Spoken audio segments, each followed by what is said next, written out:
Welcome to Total Health Magazine on Total Health Television. I'm your host, John Barson. Today we're going to be talking about the flu season. It's one of the worst, they say, in the past dozen or so years. And the vaccinations, depending on who you talk to or listen to, range in anywhere from 10 to 30% in effectiveness. So what can we do to minimize our chances of getting the flu? And if we do come down with the flu, how do we minimize or lessen the symptoms and lessen the amount of time we actually experience it? So to talk about that, we are going to be joined with Dr. Elson Haas. Dr. Haas is a frequent contributor to Total Health Magazine. He's the healthy doctor, has written several books, Staying Healthy with Nutrition, Staying Healthy with the Seasons, among others. And his newest book is Staying Healthy with New Medicine. Dr. Haas, welcome to the program. Hey, John, how are you? And hello, everyone. It's a pretty, depending again on who you're talking to, is a kind of a controversial subject around the flu with, enforced vaccinations and, many doctors, not against vaccinations, but are questioning why we should be forcing vaccinations, especially, given a potentially only a 10% effectiveness. What are your thoughts on that? Well, coming from a place of staying healthy doctor, I really believe that prevention comes from how we take care of ourselves and our body, and that comes from the keys: good nutrition, regular exercise, managing stress, getting good sleep, keeping a healthy attitude toward life. So, given that I've been the staying healthy doctor most of my 40 plus years as a family doc, I really kind of encourage people in that regard. I woke up the other morning and I said, when will the government actually admit that this season of vaccine and flu was, not a great success or a failure even? And, yes, you mentioned that some people estimate 10%. I saw that on the news. That was 10% effective. I don't really know how they evaluate effectiveness. The CDC says 35 to 50%. There's been more deaths. There's more pediatric deaths.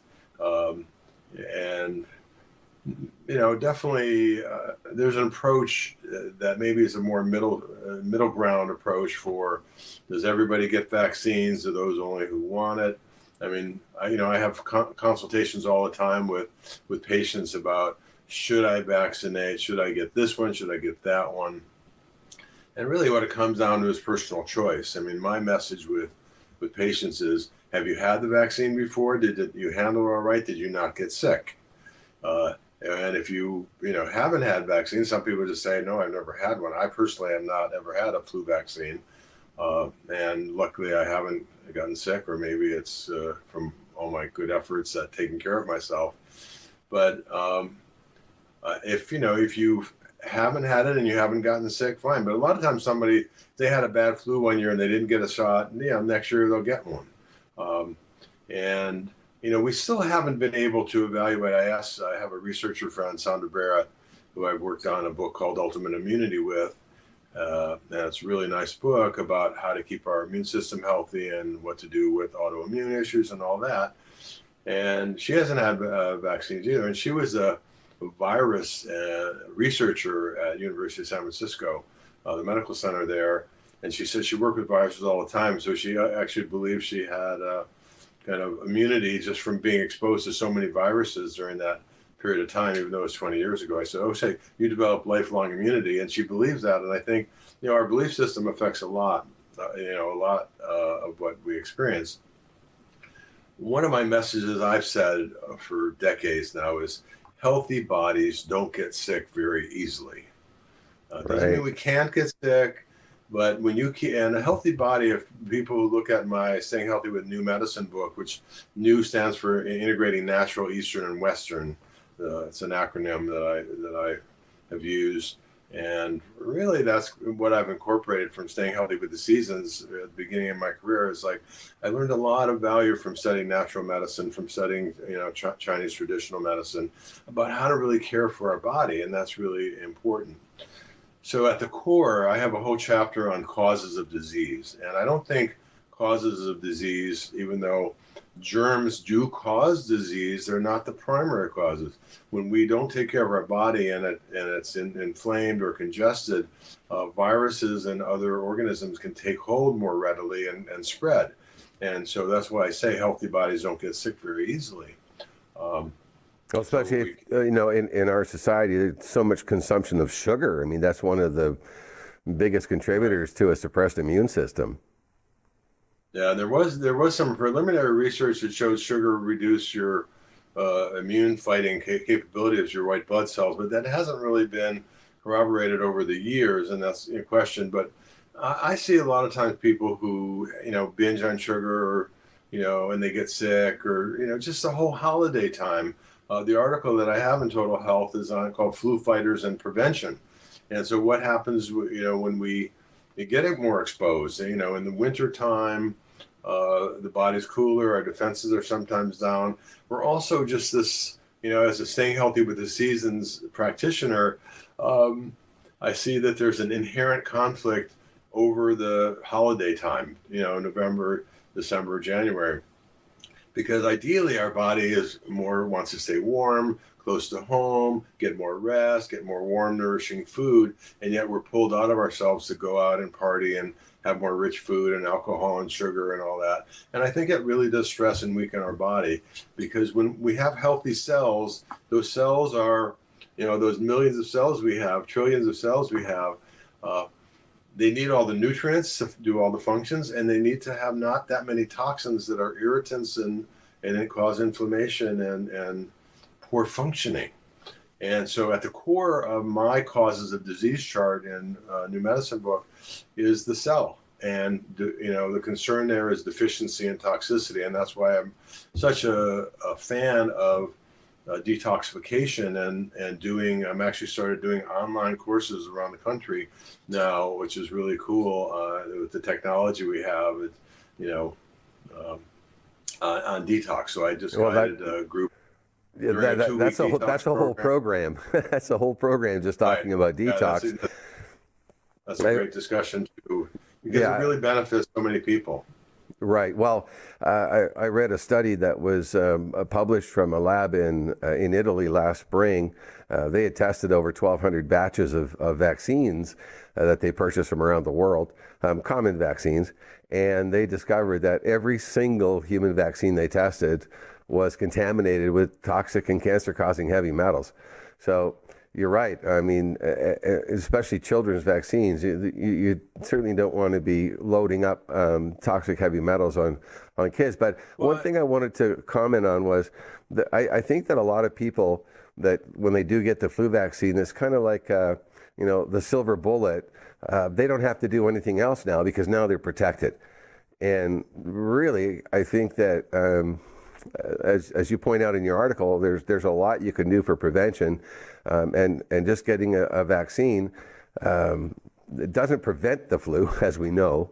Well, that's one of my biggest concerns. I want people, when I first started writing about preventive medicine 30 plus years ago, I said a lot of people have the idea now, as it started to progress and it's advanced more, that vaccinations was our best prevention, and it may help prevent certain individual diseases, viral diseases, and some bacterial, but it's not really. I want people to get away from that. The way you take care of yourselves is your best prevention, and that's has to do with what you're putting in your body and what you're putting on your body too, because one of the biggest exposures to toxins is hair products for women particularly, and men who color their hair, and all the cosmetics and makeups and everything that we use. That's a big exposure to chemicals.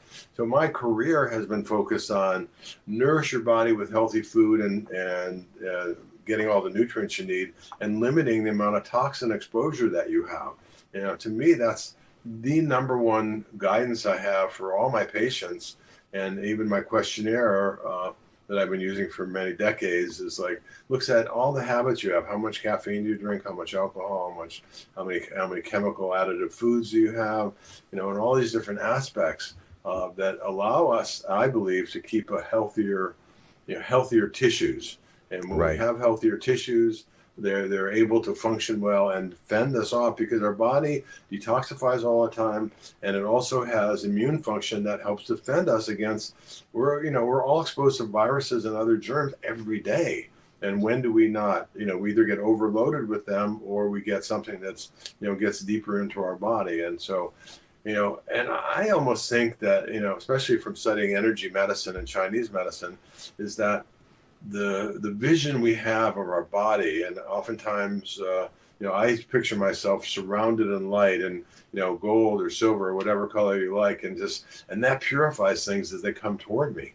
And so I think our mindset is also valuable. And I know the times I've maybe gotten sick over the years, with a cold or something like that. I could tell, I could see my body as I look back kind of running into a certain pattern of just letting it, get more congested, or being a little bit more indiscreet with the food choices that I have, or getting more sugars in, or things like that. So oftentimes there's not like issue where there's no reason we didn't get sick. Usually there's a good understanding for that if you really look deeply. All right. One thing I wish that we would do as a society is we would add some of that, food education at the high school level. I took home ec in 10th grade, and we talked about healthy food in my high school. Yeah. And of course, I was lucky to have a mother who, in Glasgow, where I was born, actually ran the largest health food store in Glasgow in the 50s. So, wow. Yeah, so we were very lucky. We were raised on. As a preventive medicine doc, and I've done several educational programs for kids, and I have one of my books out is called Count Brocula, a kid's book, and I have the Anatomist comics. It's all about teaching young people. You said high school. I think grade school is where we need to learn about health, how to take care of your body. And that's one of the things. I've gone into many schools with a whole troupe of people doing performances. I have a product called the Anatomist comics that's songs and a workbook for children and families about how do you take care of your different systems. One of my favorite songs is called The Choo Choo Train, which is about digestion and chewing your food well and eating well. And so, that's a whole program, I think, reaching young people. If I call myself a preventive medicine doc, then prevention starts, really at birth. Yeah, actually. And not later, because by the time kids are teens, they're already kind of plugged in. They're a little rebellious. They don't want to listen to anything. But in the latency years, 5 to 10 is when kids are much more susceptible to habits and making better choices. Right. Yeah, I do recall a few years ago when I was picking my niece up from preschool and driving her back to the house. And as we were driving down the road, she's like, "Oh, look, there's a McDonald's." I said, "Do you want to stop into McDonald's for something to eat?" And she says, "No, let's go home and have something healthy." Preschooler. Yeah, well, that's because she was in your family, but a lot of people do stop in fast foods. And, as I just had a conversation with this insurance guy about, some of the work I'm doing, online, some of my online courses that I'm creating with a great group of people. We really, nothing is bad unto itself. I mean, people like coffee, people like alcohol, people like sugar. Those things are not bad. It's just how we use them. And the message in my book, The Detox Diet, is that you want to have a healthy relationship. If you're counting on caffeine to get through your day and drinking 2 or 3 cups, and then you're sedating yourself at night with a couple of glasses of wine or beer or whatever, you're managing your body with substance. And if you're dependent on it, then that's a potential problem. And there can be a lot of side effects. So one of the projects I'm working on is called Regain Your Natural Energy, breaking the stimulation sedation cycle. And really, it's when we count on stimulants and sedatives to manage our mood and energy, that's a problem, I think. And we want to, the idea of taking a break from all these things, doing a little detox program, even if it's just simple getting off caffeine, alcohol, and sugar, wheat, and dairy, and anything that you're really kind of habituated to, and eating lots of veggies. I get everybody focusing more on veggies, good protein, and a few other foods. and that's what I do for 2 or 3 weeks. So it's not like a juice cleanse, but more like you're going to focus on these particular foods for these next 2 or 3 weeks. You're going to see how you feel. And when people realize that they feel better, they have more energy, their digestion's better, they sleep better, they look better. You look at their skin, they look really good, and that's the joy I have in the kind of medical practice I've done over the last 40 years, is that I really watch people go through these habit changes and feel better for it, and learn that, when I gave that up, here's how I felt, and then I just had like a piece of pizza, or I had and they just see what level of individual allergy or reactivity they have, and that it's a great learning process, because you see what really works for you. What's the best diet? There's no one perfect diet for everybody, but you have to tune into what your individual diet really is. Well, you're a great integrative doctor, and I'm seeing more and more. I was quite excited when I was at a Scripps conference last year, the nutritional supplements conference that Scripps hosts, and it was mostly doctors, MDs, that had come from all over the country, and they were there specifically to learn about nutrition and supplementation. So, and I've talked to so many people, like just individuals who have taken charge of their own health by finding a good integrative doctor who they can actually talk to and share information with and learn how to get off of their meds. And I think that's the biggest thing that I think the country needs to do, is to focus on way more prevention, because the cost of healthcare it's going to become just completely unaffordable. That's why the message on my website, elsonhaasmd.com, is lifestyle and natural therapies first, drugs or surgery last. And I spoke at the Scripps conference one time to docs, and yes, there's a lot of doctors across the country who want to learn more about natural therapies and nutrition. We're not taught that in medical schools. And it really is helpful, because a lot of things can be treated naturally. Reversing the beginnings, to me, an integrated practice. And one of the things I've prided myself on is that I'm one of the only alternative-oriented doctors, or integrative docs, in the San Francisco Bay Area that takes insurance and Medicare, because I want to be able to reach the everyday person who's not willing to go spend $400 or $500 for a consultation with a doc. Because a lot of the integrative doctors are cash only, and that's hard for everybody. So, I try and that's a lot of work for the office to do that, but I think it's important that more and more doctors are willing to incorporate natural medicine and nutrients and natural therapies for kind of problems. The benefit it has in our culture, and where it could save billions of dollars, is to take people who have beginning diabetes, high blood pressure, high cholesterol, and help them with lifestyle, change the habits they have, so that those problems either are delayed or prevented. And I see that every day in practice, where people can reverse the beginnings of diabetes and high blood pressure and high cholesterol, 3 really common problems. The same with arthritis and allergies and all these things that natural medicine really helps for. And I have new medicine programs that I'm working right now on finishing and publishing for all the, I have a whole list of medical issues that Western medicine alone, since I've worked with all these systems, Western medicine alone doesn't really treat well. And that mood and energy disorders, hormones and aging, pre-diabetes and weight issue, preventing cancer, preventing cardiovascular disease.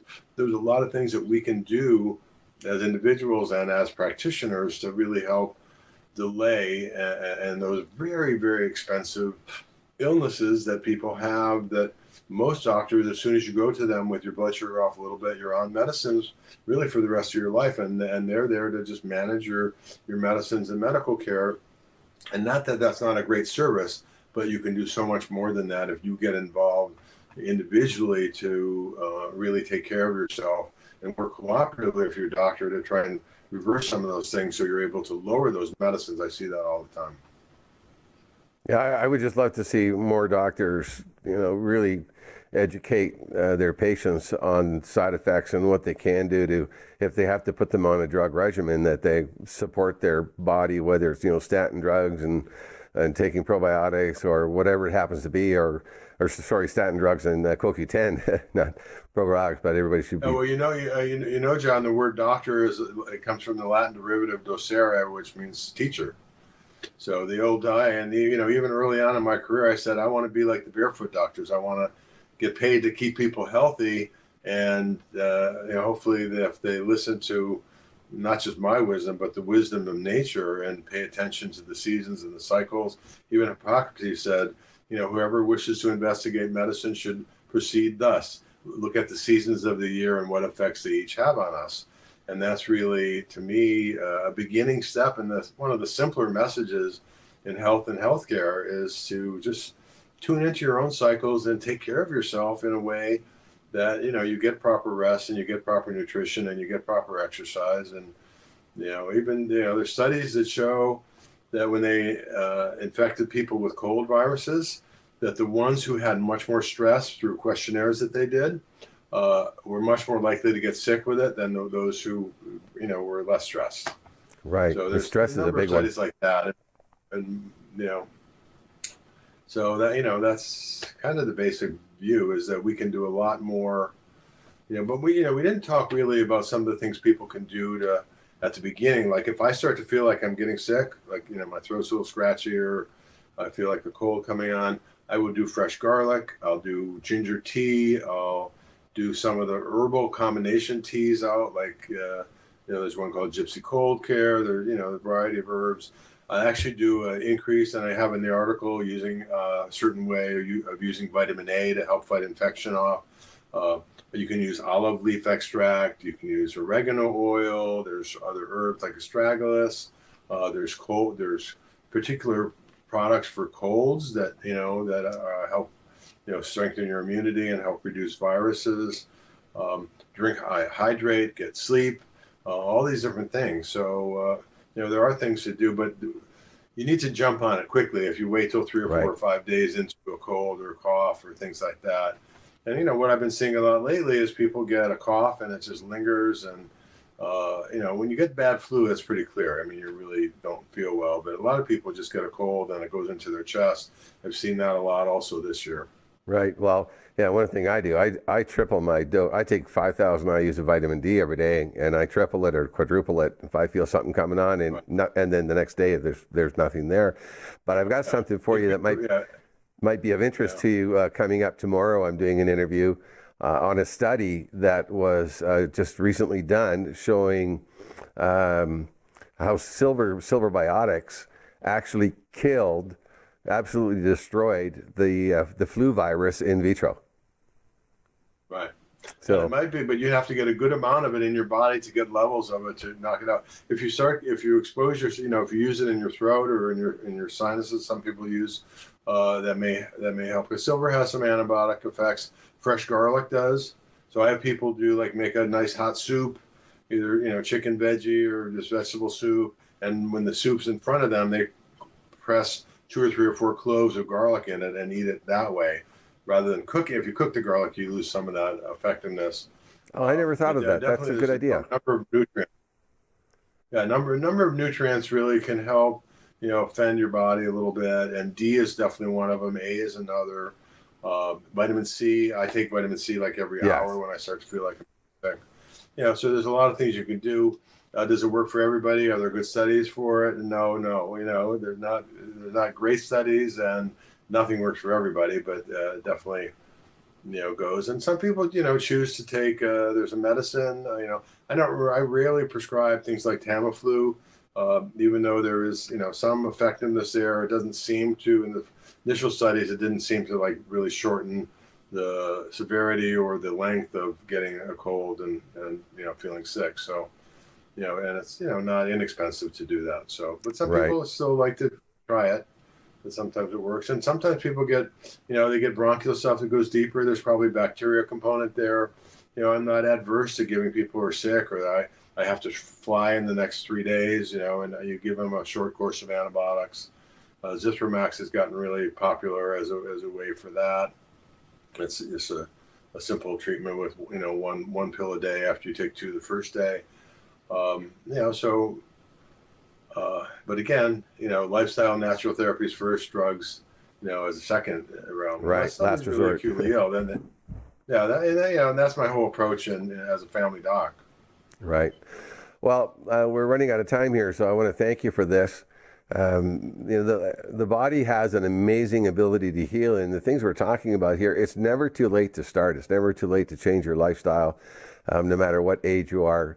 Again, I've spoken to people that, older, younger, that were in serious conditions and somehow found their way to educate themselves and change their diet and just the amazing transformations, health transformations that took place when they did do that. So I want to thank you for encouraging your patients to do that and being the teacher that you are.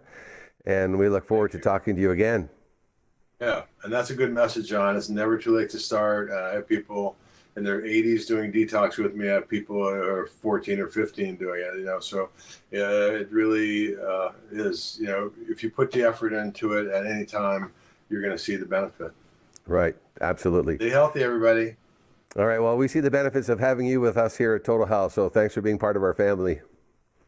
Thank you, John. Dr. Elson Haas is our guest today, and again, you can follow all the links below to follow up on the topics that we're talking about. We always like to provide you with the links so you can do your own research. And that's it for us, so stay healthy. Thanks again, Dr. Haas, and we will see you all again.